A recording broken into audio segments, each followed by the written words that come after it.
Max Gorlin, Melbourne Football Club. You're listening to the Coaches Panel. This is Nat Fyfe from the Fremantle Footy Club. Trent Cotchin from the Richmond Footy Club. Scott Pendlebury from the Collingwood Football Club. You're listening to the Coaches Panel. Patrick Cooch from the Carlton Footy Club. It's Rory Sloane here from the Adelaide Crows. This is Tom Mitchell from the Hawthorn Footy Club, and you're listening to the Coaches Panel.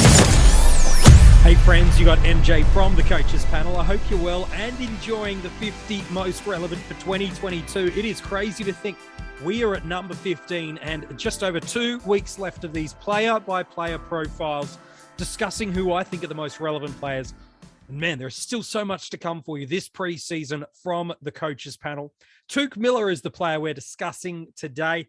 And joining me on this podcast, a regular part of the Coaches Panel, I've got Lewy. Hello, mate. How are you? Good, mate. Thanks for having me. And what an interesting player we're talking about today. Somebody who, I mean, if you told me 12 months ago that would be number 15 in the 50 most relevant, I would have told you you're crazy. I know. It is actually pretty phenomenal when you do look at the season that he's had last year. His ability to do what he did, that jump is almost unheard of in terms of a guy that was draft relevant, a guy that was certainly daily fantasy relevant, but then to turn himself into arguably the most relevant midfielder in the game last year in terms of coming from the clouds, it was absolutely phenomenal what this 25-year-old midfielder delivered. His highest score last year in all formats were also his career highest scores. It was a 160 against the Hawks in AFL Fantasy and in DreamTeam, while a 155 against the Carlton Footy Club over in SuperCoach. In that format, he's priced at an average of 124.5 and is going to set you back just under 680K in SuperCoach. While in AFL Fantasy and DreamTeam, 122.1. And in both of those formats, he clears the million club. He and Steele are the only two players to clear the million club in both of those formats. He was absolutely exceptional. And we've talked about it before, Lewy. Longtime Coaches Panel fans might remember both myself and Kane have certainly been on the Touk train previously before when he was that high 80s sort of averaging mid forward. Even had Touk on the podcast. He's a legitimately good human being. We love him as a person. But there was no data trend. There was nothing to kind of indicate the uber breakout season. Like he averaged an adjusted 100 in DreamTeam and Fantasy in 2020, a 105 in SuperCoach. So there is a jump of 15 points per game in SuperCoach and 10 points per game in DreamTeam and Fantasy. But I don't think you're right. I do think you're right. I don't think anyone saw this elite level of 20, 22 points per game average bump, career numbers everywhere. It was simply phenomenal what he did. And I think it all came down to his high work rate in and around the ground is what enabled so many of these things to happen for him. Oh, we heard it all year, mate. And when you only have to look at the stat lines to be able to tell you how hard this player is working. I mean, to average 32 disposals across just a single season of the AFL is just tremendous. I mean, some of the best players that we know, players that have won Brownlows in their Brownlow winning seasons, haven't averaged 32 disposals. And of course, that came with an equal kick to handball ratio, which of course translates to fantasy scoring. He was spreading from the contest. He's got 4.5 marks per game, 7.1 tackles, which is really where that is elite. That floor gets brought up and why he averaged what he did in 2021. That was fourth in the competition total. So it's no surprise that Touk was such a good scorer. The surprise does, like you said, come from that he actually jumped up 22 points from the year previous, which nobody saw. And that was built on just pure consistency, MJ. 13 scores over 120. 11 of those were over 130 in AFL Fantasy. Just absolutely insane stuff. And that's why he's here at number 15 in the 50 most relevant today, because I think Touk Miller is going to have a bit of a statement on 2022 as well. Yeah, he's such an interesting player, and we will talk about it soon. And I'm very keen on your take, which is the backing up a 120 season across the formats is so hard to do. And so statistically, the weight of data against him doing it is very, very high. But as you mentioned through some of these ways he goes about building his score, like these are just on per game averages. That third in the competition, so fourth overall, but third per game.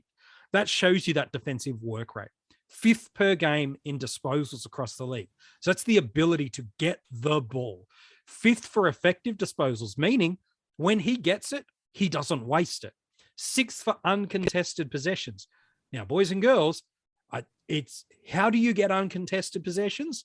You get into space. How do you get into space? Two ways. One, you are a terrible footballer that nobody thinks are worth keeping accountable. Or number two, which that is not the case for Touk, high-end work rate. And that is what got him there. 18th for contested possession. So he's not waiting to seagull on the outside. He's getting it done on the inside. And that is why, mate, as you so brilliantly put, he's a beast across the format. 17 Dream Team and Fantasy tons. 13, as you mentioned, over 120. 6, a huge 6, over 140.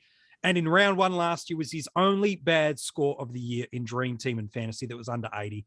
And that was a 68. And he had a 10 consecutive ton run between round 11 and 21. That includes the multi-buy, obviously, off the back of that. He averaged 133, which is just insane. Over in SuperCoach, the story is very, very similar. He was so good there too. 122.1 for his average over in Dream Team, which we mentioned. And before I do get to SuperCoach, first for average in this format of Dream Team and Fantasy. Third for points. He's just 105 points away from Jack Steele. And the only reason he didn't get there is he was one game down from Jack Steele. He plays that game, ladies and gentlemen. He is the number one points and average player in that format. SuperCoach, let's jump there for a sec. 18 tons from 21 matches. 13 over 120, 10 over 130, 7 over 140, and 16 consecutive tons to wrap up the year. 6th for total points, 3rd for averages, and only Jack Steele or Jackson McRae outperformed him in terms of averages. And by the way, let's look at the splits, because people look at that 122, 124 that he's priced at and go, there is no growth. Well, it's pretty hard to get growth, but post-buy in Dream Team and Fantasy, he averaged 126, while in SuperCoach post-buy in the final 11 games, he averaged 130. And Lewy, what I like about him too, outside of he's a clear beast and points per minute and does everything, is his consistency of 130 plus scores across the formats. Mean that even though he might not have the monster 160, 170, 180 or 200 club that some of these premium midfielders we are considering do have, his conversion of hundreds to 130 plus is some of the most elite I've ever seen, let alone against the current crop of premium mids. Oh, he's a perfect example of a captain option. I mean, a guy that you can lock in every single week, at least 11 of the 22 weeks anyway, and 13 of the 22 for 120 plus. He is the guy to put the C on or the VC on. So a guy like that, I mean, that's priceless. And in 2022, that's what we're going to be talking about as well, because it's quite rare that we see a guy who starts the season really well, finish the season in the second half, going higher again. That's true. And it just makes you question, well, what happens in 2022? And when you look over that midfield mix in the Suns, MJ, you start to question, well, geez, this is a guy who maybe I think can actually do it again. And that's a scary thought to ponder, to back up a 120 across the formats. We are talking the Gary Ablett, the Tom Rockcliffe, the Dane Swan. For super coaches, it's Scott Pendlebury. We are talking rarefied air. Jackson McRae just feels like the given to be around that territory now every single year. Tom Mitchell, if you want. We could keep going on with the guys that do it. But the back-to-back years of it is rare. I think that's an interesting point. There are two schools of thought on Touk, and I'm keen where you think is the narrative that has the most weight. One, it's actually quite a thin, unexposed Gold Coast midfield. Like after Miller, after Swallow, after Rowell, Anderson, it does fall away a little bit. Now, there are talented kids, but the experience and the players that demand possession of the ball does drop away. The player that's got the same amount of defensive and work rate ethic as him is nobody in that team. And so the narrative can feel like it skews itself to they need him to be the everywhere man, tackling deep inside 50, applying pressure and winning the ball through the midfield, and doing much of the same into the forward half. So there is that narrative where they look at what's there and go, talented kids, but they need another year. And therefore, Miller holding what he's done is a possibility. The other way people choose to look at the glass is they cannot exist with that year again. They won't get better if Miller is the everywhere man. They need Rao. They need Anderson. They need Flanders. They need these guys to evolve. They need Elijah Hollands to pick up some slack. They need the Ballards of the world down deep. They need the Buderiks to return from injury. They need these defensive stocks to sharpen up a little bit more. Gold Coast didn't win many games with this high possession game style. So they need to readjust. That's the world that people start to look at Touk and go, backing up a 120 is tough. It can't just be him, and therefore I go against. I suppose both are valid, Lewy, but probably only one of them is going to be true for us by the end of this season. Oh, absolutely. I mean, the second scenario, there's nothing to prove that that's going to happen yet. That's true. The fact is, footy just hasn't started. So all we can do is go off of last year. And I think you nailed it with that depth, MJ. You've got, obviously, Touk Miller. It then falls down to young blokes with Matt Rao, Noah Anderson. I know you mentioned David Swallow. He's probably just going over the clip a little bit. I think he's going to reduce in minutes. I know Fiorini's there, but I just don't Is have he confidence first 22 in that. though? I don't have Fiorini as, but in a dream world for Gold Coast, he is not best 22. That's it. He's a great fantasy scorer. We've seen it countless times before in players. Sometimes you can accumulate the football just fine, but perhaps you're not best 22. And then it falls away like really sharply, MJ. So we're talking now Jeremy Sharp, Sam Flanders, Alex Davies, Elijah Hollands, who we haven't even seen, Charlie Constable, who does he fit into the best 22? Play? Yeah. Who knows? And then conversely, you go, okay, well, who have they lost in that midfield? They've lost Will Brodie, who, okay, maybe handy wasn't depth, first if that, 22. Sure. But then they've lost Hugh Greenwood. And he was the number one tackling player in the league last year. That is a massive hole in that midfield. So depending on which way you read that, maybe that increases his points because there's more football to go around. There's more tackles to be had. Yeah. Or maybe it regresses a little bit in that Touk was benefiting from Greenwood doing that heavy lifting and tackling. You know, that being said, he was still averaging 7.1 tackles per game, fourth in the comp. So depending on which way you read it, yes, you could make a case either way. But just looking over these stats and doing my research for this podcast, MJ, it becomes more and more difficult to build a case to say that, well, Touk Miller's going to seriously regress here. Yeah, and that's the key, isn't it? When we talk about a regression in a player, sometimes you go, they're irrelevant then. We're talking, if a regression comes, we're talking minimum 115, 110 is as far as I can see him falling away. Do you see much more regression than a 110 in things not falling his way?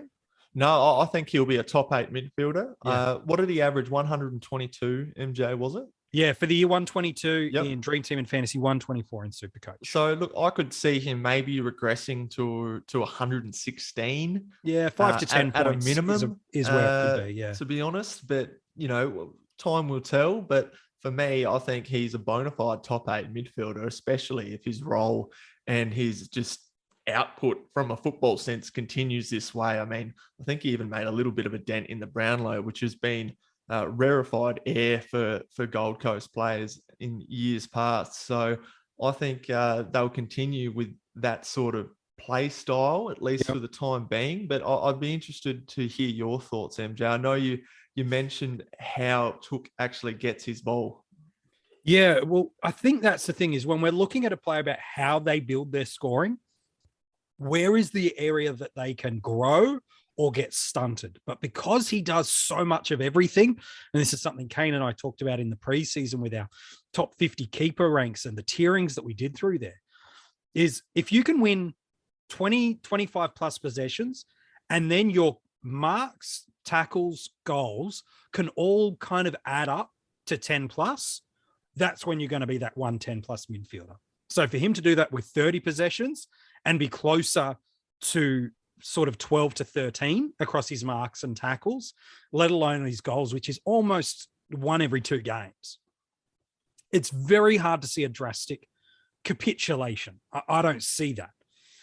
But if I was putting where do I think things go, regression, albeit gradual, is much more likely than the retention or growth of where he's at. Both are possible, but one has to be more probable. And I'd go with I think a lot fell his way last year. Greenwood out is a big gap.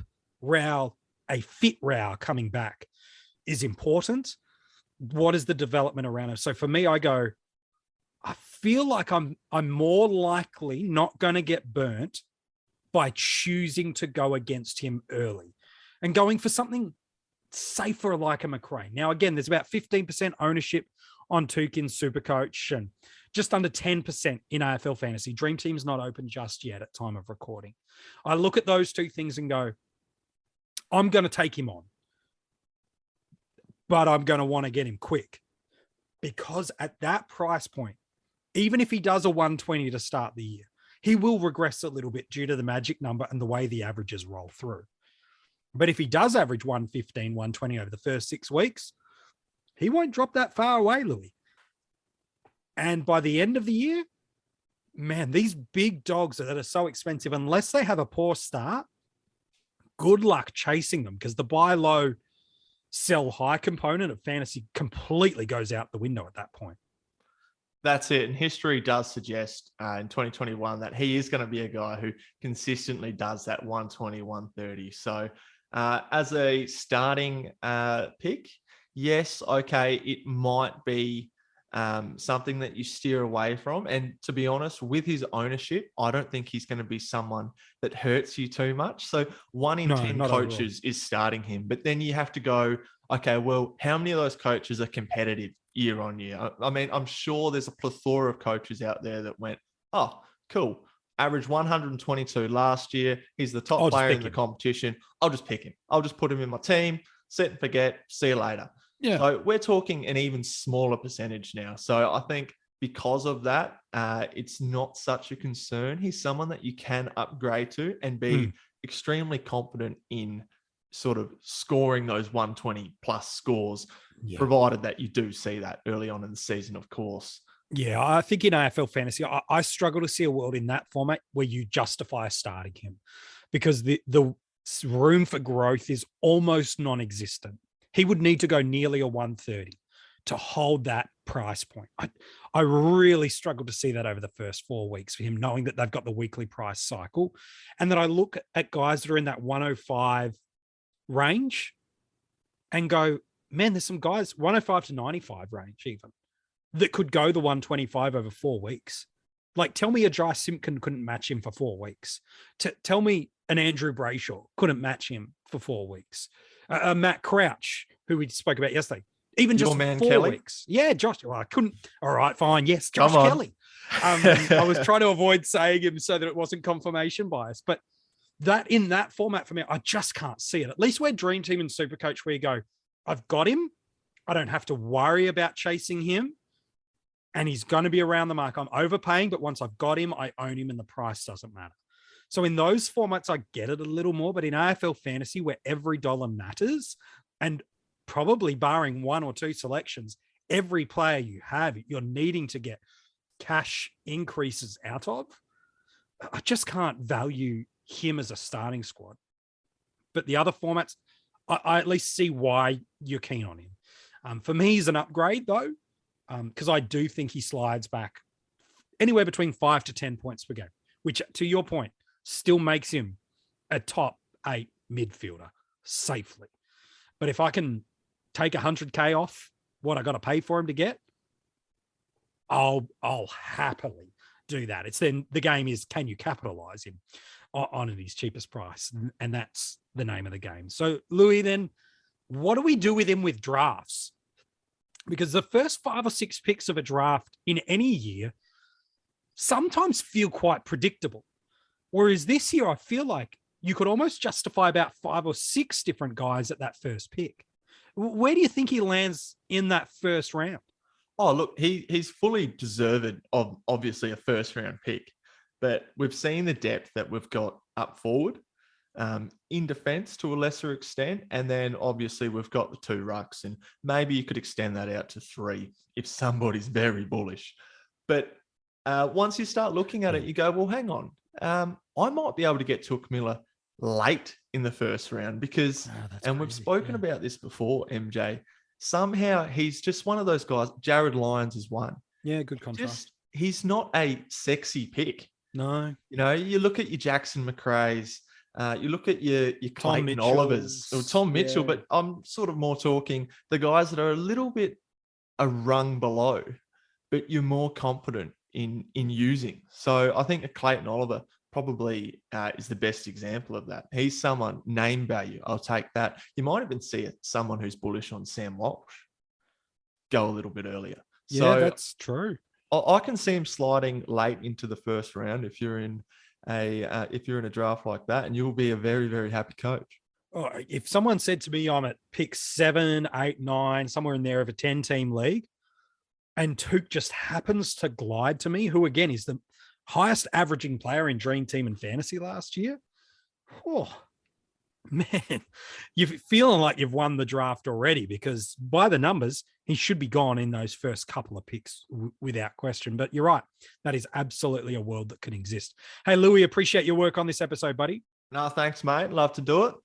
If you want to go and read the article on Touk or any of the other players we've revealed so far, the good news for you is you can go and check them out at coachespanel.tv. While you're there, the links to join our Patreon supporter group, where you're getting a heap of exclusive access to some cash leagues, some extra podcasts, some early team reviews, and a bunch of other content. All the links to join that Patreon supporter group for just a couple of bucks a month is all it takes at coachespanel.tv. Wow.